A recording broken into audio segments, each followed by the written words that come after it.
Bonjour, je suis Guillaume Martineau et je vais vous expliquer dans ce tutoriel comment synchroniser en réseau deux appareils Onyx. Donc nous avons ici un Onyx 10CP et ici un Onyx 8SI. L'intérêt du réseau, comme on va le voir par la suite, est de pouvoir partager les informations side imaging, down imaging et 2D avec l'Onyx 10CP en passant par l'Onyx 8SI. Nous pourrons aussi partager les cartographies. Avant toute chose, au niveau de la mise en réseau, il faut en priorité vérifier la version du soft de l'appareil. Il vous suffit pour cela d'aller dans Paramètres, Informations du réseau. Je vois bien ici que j'ai qu'un seul appareil, c'est-à-dire l'unité actuelle, avec sa version 2.0. Je fais de même sur l'appareil 8SI, Informations du réseau.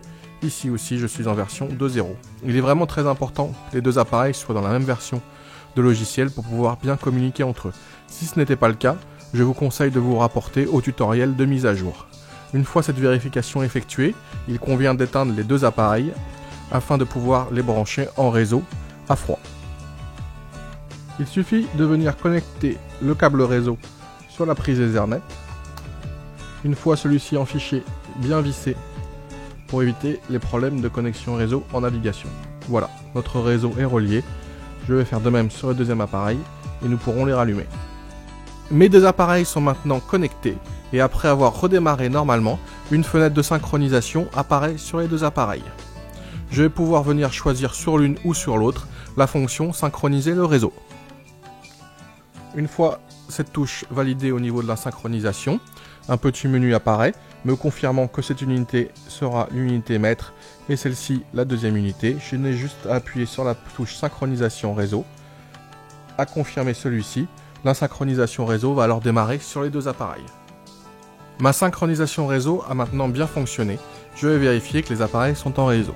Pour ce faire, il me suffit de retourner sur les informations du réseau.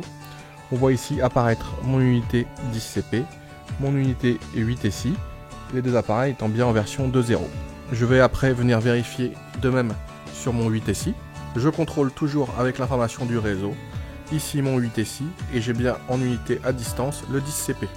Nous allons pouvoir maintenant afficher les pages cartographie sur chacun des appareils. Je vais introduire ma carte Navionics dans mon appareil 8SI, dans le slot SD, refermer.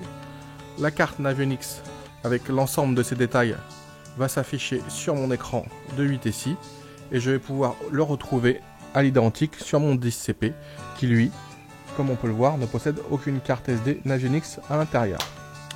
Vous l'aurez compris, la synchronisation réseau permet de profiter de nombreux avantages à travers la gamme Onyx et Ion. Elle va vous permettre d'échanger le side, le down imaging, la 2D, mais aussi la cartographie, les points GPS, les routes, et ce, avec des appareils complètement compatibles, quelle que soit leur taille ou leur fonction. L'ensemble de ce tutoriel est aussi valable pour la gamme Ion.